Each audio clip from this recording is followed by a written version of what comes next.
Chris here and welcome back to another video. So I have with me the Redmi Note 7, but this time around it is the global version. So the global version has a couple of changes. So obviously LTE band 20 now being a global version, and the global languages as well we've got on there. So all of Android's known languages, they're going to be in this ROM, which is great because the Chinese version was just Chinese and English and you were stuck with that. You're also stuck on that model with Widevine level 3 cert, which meant that Netflix and Amazon Prime was only in standard definition, but this has now a level 1 cert, which is great to see that Xiaomi have slowly been updating this so you can watch your favorite TV series or whatever on Netflix and in Amazon in HD and full HD, which is really good. So this phone, I believe, is the best sub 200 US phone out there at the moment that you can buy, and I'll explain why. There's just so much of this phone with a couple of tweaks why it is the best. Of course, it's not perfect, no phone is. But I'll start out with the build. So my version is the Neptune blue color, as you can see. So it's really like purple at the top, and then the gradient changes down then to a blue at the bottom. Bottom of the phone, we have a Type-C port loudspeaker. Now this Type-C port will allow Quick Charge 3.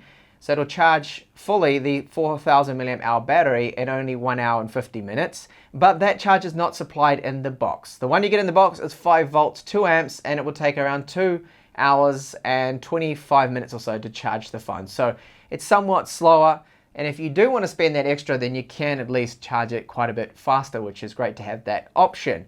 So the frame around the outside is very solid. It feels like it's an alloy to me, but it could actually be like a hardened plastic. We have glass on the back, fingerprint reader on the rear here, so a simple just touch, it's always on and it unlocks. 10 out of 10 times it works for me. It's very quick, and we also do have face unlocking, which I'll demonstrate. So simply tap the power button and it looks at me and unlocks. It takes about 2 seconds, so it's a little bit slower than the fingerprint reader. Then we have a 48 megapixel camera, which is the Samsung GM1. Now this camera, I'll give you a couple of samples, can take a very good photo in daylight, as you can see.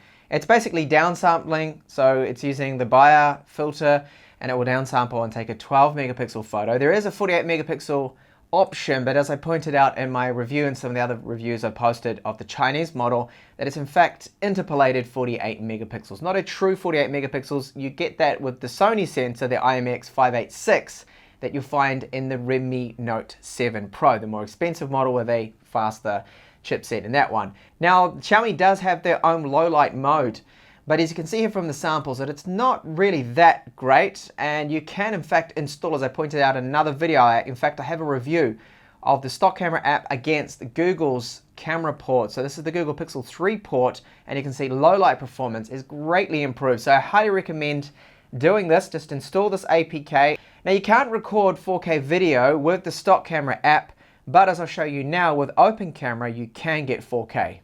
And now with Open Camera you can see the huge difference. So it's not the best electronic image stabilization you will see. The Mi 9's electronic image stabilization, Xiaomi's flagship, of course, is a lot better than this.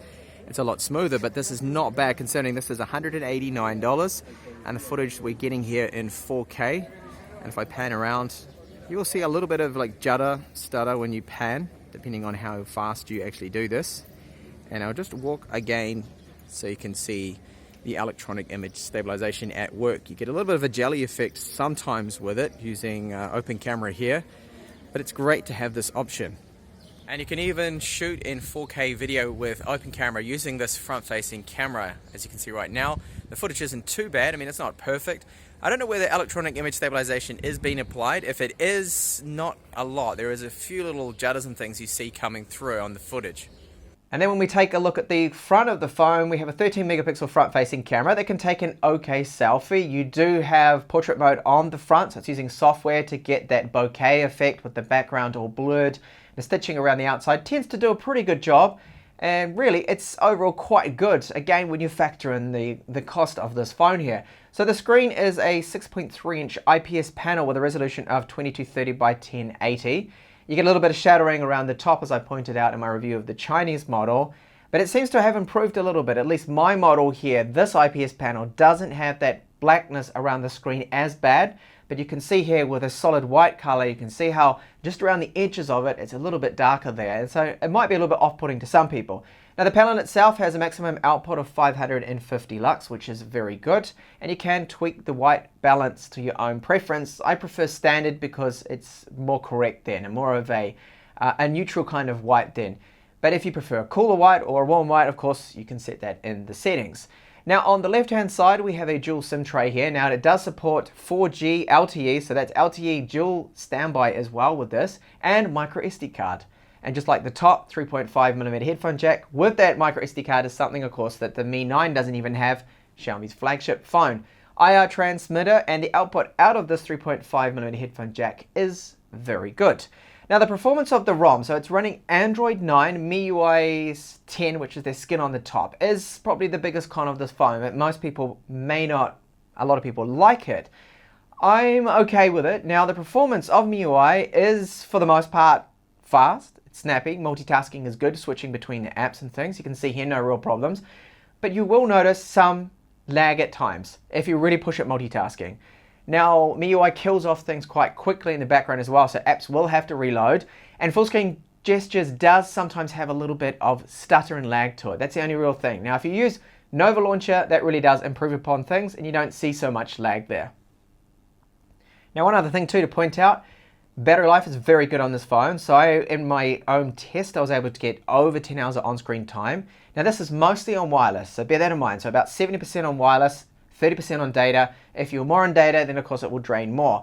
So over the space of almost 2 days, I got over 10 hours of screen on time, which was really good. Now that means, and what that translates into for most people, is this is going to be a 2-day phone. So you won't have to charge it probably every second day before you go to bed to make sure then you can get another 2 days out of it, which is really fantastic. So good battery life out of this. And the wireless speeds, very good. I can get to almost up to 300 megabits per second out of my router here. Range is good too. And even the 4G, no complaints there. Voice call quality is good, just to point that out. So overall, very well rounded in that aspect of this phone. The only problem really that this does have is the notifications. It's something with the ROM that Xiaomi's had recently on their latest global ROM updates, is the fact that notifications, you'll see them now, see how they pop up, and before you know it, they disappear, which is a real shame. So you need to swipe down to see your notifications. Now, I'm someone who likes to see them all there. Twitter performance, you can see here, very fast scrolling there. Gaming as well, very good for what it is, for the chipset. Okay, it's not gonna be the fastest, so you can see PUBG running here on not the highest settings, but the extreme frame rate is good. It's playable, you can zoom in with the scope as you can see, and you're not gonna have any problems aiming, getting headshots and things. You won't get massive lag like you would on, say, a MediaTek Helio X27 mobile that sells for probably about the same price as this. It's much better. And even Shadowgun Legends you can see here running with auto graphics, 60 frames per second. It's smooth and very playable, so that is really good to see. So there we go. That is why I believe that for under $200 US that this is really the best phone out there you can get, with a few little tweaks. So maybe put Nova Launcher on there to improve the UI performance, Google Camera for low light performance, Open Camera for 4K video. So with those tweaks and the great battery life, decent gaming performance. Okay, not the fastest of course, but really a great package of a phone with fast fingerprint unlocking, face unlocking. You know, you will have adverts in there, but if you set it to Hong Kong, you get the face unlocking and then no adverts in the ROM. So please do check out my review of the stock camera app versus Google Camera's app on the Redmi Note 7, and also up this way as well, my review of the Chinese version. If you want a lot more detail than this particular review, please do like and subscribe for more, and I hope to catch you back in the channel with my next up and coming video. Bye for now.